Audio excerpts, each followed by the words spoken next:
തിരുവനന്തപുരം നെയ്യാറ്റിൻകരയിൽ ഗോപൻ സ്വാമിയുടെ സമാധി വിവാദത്തിൽ കേസെടുത്ത് പോലീസ്. ഗോപൻ സ്വാമിയെ കാണാനില്ലെന്ന നാട്ടുകാരുടെ പരാതിയിലാണ് കേസ്. ഗോപൻ സ്വാമി ആരോഗ്യ പ്രശ്നങ്ങളാൽ കിടപ്പിലായിരുന്നു എന്ന് അയൽവാസികൾ മൊഴി നൽകി. അയാൾ കിടപ്പാണ്. അയ്യപ്പന്മാർ പറഞ്ഞെന്താണെന്ന് വെച്ചാൽ അയാൾ ചാവൻ പോണതിന് മുമ്പേ പൂജ ചെയ്ത് പിന്നെ അവിടെ ചെന്ന് ഇരുത്തി കുളിപ്പിച്ച് അവിടെ കൊണ്ടിരുത്തിയെന്ന് പറഞ്ഞാൽ അയാൾ ഇതൊന്നും സത്യമുള്ള കാര്യമില്ല. അയാൾ കിടപ്പാണ്. അയാൾ വെളിയിൽ സൂര്യോദയം കാണാൻ അയാളെ കൊണ്ട് പറ്റുന്നില്ല. അങ്ങനെ കിടന്ന ആളാണ്. യവന്മാർ ഒരു ചാവാൻ പോണ ഒരാളെ ഷുഗറിൻ്റെ BP-നും ഗുളിക കഴിച്ചിട്ടാണ് ചാവണത്. പോലീസിനൊന്ന് മൊഴി കൊടുത്തത് അങ്ങനെയാണ് സാറേ പറഞ്ഞത്. ഇന്നലെ മൊബൈലിൽ വന്ന് കേട്ട് ഞങ്ങൾ വന്ന് ചിരിച്ചു പാടുന്നു. BP-യുടെയും ഷുഗറിൻ്റെയും ഗുളികയും കഴിച്ചും കൊണ്ട് പുതിയ ഉടുപ്പും മുണ്ടോ കിട്ടുമ്പോഴാണ് എൻ്റെ അച്ഛൻ അവിടെ പോയിരുന്നതെന്ന്. കൂടുതൽ വിവരങ്ങളുമായി അർജുൻ രാജ് ചേരുന്നു. അർജുൻ, ഇപ്പോൾ പോലീസ് കേസെടുത്തിരിക്കുകയാണ് ഈ ഗോപൻ സ്വാമിയെ കാണാനില്ല എന്ന പരാതിയിൽ. പോലീസിന്റെ ഭാഗത്ത് നിന്നുള്ള അടുത്ത നീക്കം എന്താണ്? നമുക്കെന്താണ് അവിടെ പ്രദേശവാസികളുമായി സംസാരിക്കുമ്പോൾ മനസ്സിലാകുന്ന മറ്റു കാര്യങ്ങൾ?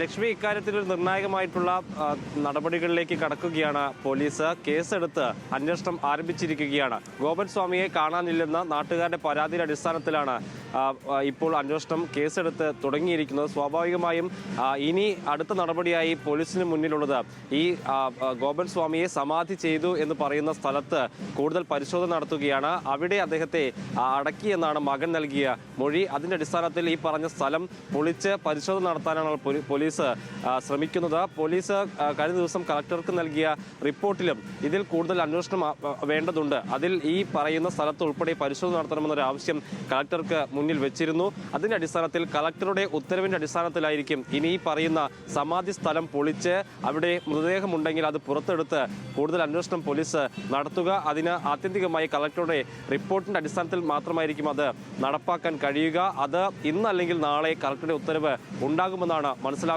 അടുത്തതായി പോലീസിന്റെ ഭാഗത്തുനിന്നുണ്ടാകുന്ന ഏറ്റവും പ്രധാനപ്പെട്ട നീക്കം അതായിരിക്കും. അതേ സമയത്ത് തന്നെ ഇതിനൊരു സമാന്തരമായി പോലീസ് നാട്ടുകാരിൽ നിന്നും ബന്ധുക്കളിൽ നിന്നും ഉൾപ്പെടെ മൊഴി രേഖപ്പെടുത്തിക്കൊണ്ട് അന്വേഷണവുമായി മുന്നോട്ട് പോവുകയാണ്. അയൽവാസികളിൽ ചിലർ നൽകിയ പ്രധാനപ്പെട്ട മൊഴി, കഴിഞ്ഞ 6 മാസമായി ഗോപൻ സ്വാമിക്ക് ആരോഗ്യ പ്രശ്നങ്ങൾ മൂലം അദ്ദേഹം കിടപ്പിലായിരുന്നു. നടക്കാൻ പോലും കഴിയാത്ത തരത്തിലുള്ള ബുദ്ധിമുട്ട് അദ്ദേഹത്തിനുണ്ടായിരുന്നു. കഴിഞ്ഞ 6 മാസമായി അദ്ദേഹത്തെ അങ്ങനെ നാട്ടുകാർ പുറത്തൊന്നും കണ്ടിട്ടില്ല എന്നൊരു മൊഴി പോലീസിന് ഇന്നലെ അയൽവാസികളിൽ നിന്ന് ലഭിച്ചിട്ടുണ്ട്.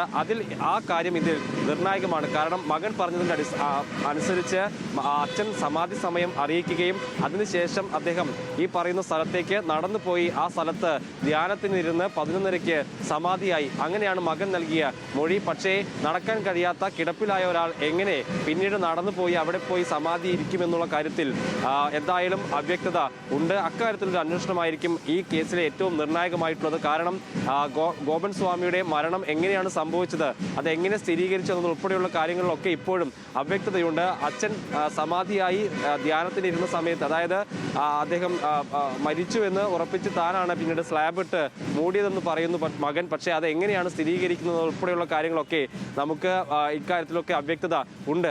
അതുകൊണ്ട് തന്നെ ഈ നാട്ടുകാരും അയൽവാസികളായിട്ടുള്ള ആളുകളൊക്കെ നൽകിയ മൊഴി ഇതിൽ ഏറ്റവും പ്രധാനപ്പെട്ടതാണ്. മറ്റൊരു പ്രധാനപ്പെട്ടത്, ഈ ബന്ധുക്കൾ വീട്ടിലെ പുറത്തുള്ള ചില ബന്ധുക്കളുണ്ട്. അവരോട് ഇത് സംബന്ധിച്ച് മൊഴി രേഖപ്പെടുത്താനും അന്വേഷണവുമായി സഹകരിക്കാനും ഒക്കെ പോലീസ് ബന്ധപ്പെടുന്ന ഘട്ടത്തിൽ അത്തരത്തിലൊരു അവർ സഹകരിക്കുന്ന തരത്തിലല്ല ഇപ്പോഴത്തെ നടപടി എന്നാണ് പോലീസ് പറയുന്നത്. പൂർണ്ണമായും സഹകരിക്കാൻ തക്ക മാനസിക നില അവർക്ക് ഇപ്പോൾ ഇല്ല എന്ന തരത്തിലാണ് പോലീസ് പറഞ്ഞിട്ടുള്ളത്. സ്വാഭാവികമായും ഇപ്പോൾ വീട്ടിലുള്ള ആളുകളുടെ മാത്രമാണ് മൊഴി പോലീസിന് രേഖപ്പെടുത്താൻ കഴിഞ്ഞിട്ടുള്ളത്. അതിൽ 4 ബന്ധുക്കളും, ഈ വീട്ടിലുള്ള ഗോപൻ സ്വാമിയുടെ ഭാര്യയും 2 മക്കളും മരുമകളും 4 പേരും ഒരേ നിലപാടിൽ നിൽക്കുകയാണ്. അദ്ദേഹം സമാധിയായി എന്ന് വിശ്വസിക്കുന്ന കുടുംബമാണ് അവരുടേത്. ആ തരത്തിലുള്ള മൊഴിയാണ് പോലീസിലും നൽകിയിട്ടുള്ളത്. പക്ഷേ അവർ ഇന്നലെയൊക്കെ മാധ്യമങ്ങളോടൊക്കെ സംസാരിച്ചത് ഇനിയിപ്പോൾ നാളെ ഈ കല്ലറ പൊളിക്കാൻ പോലീസ് തീരുമാനിക്കുകയാണെങ്കിൽ അതിനോടൊക്കെ പൂർണ്ണമായും സഹകരിക്കുമെന്നൊക്കെ അവർ പറയുന്നുണ്ട്. മറ്റൊരു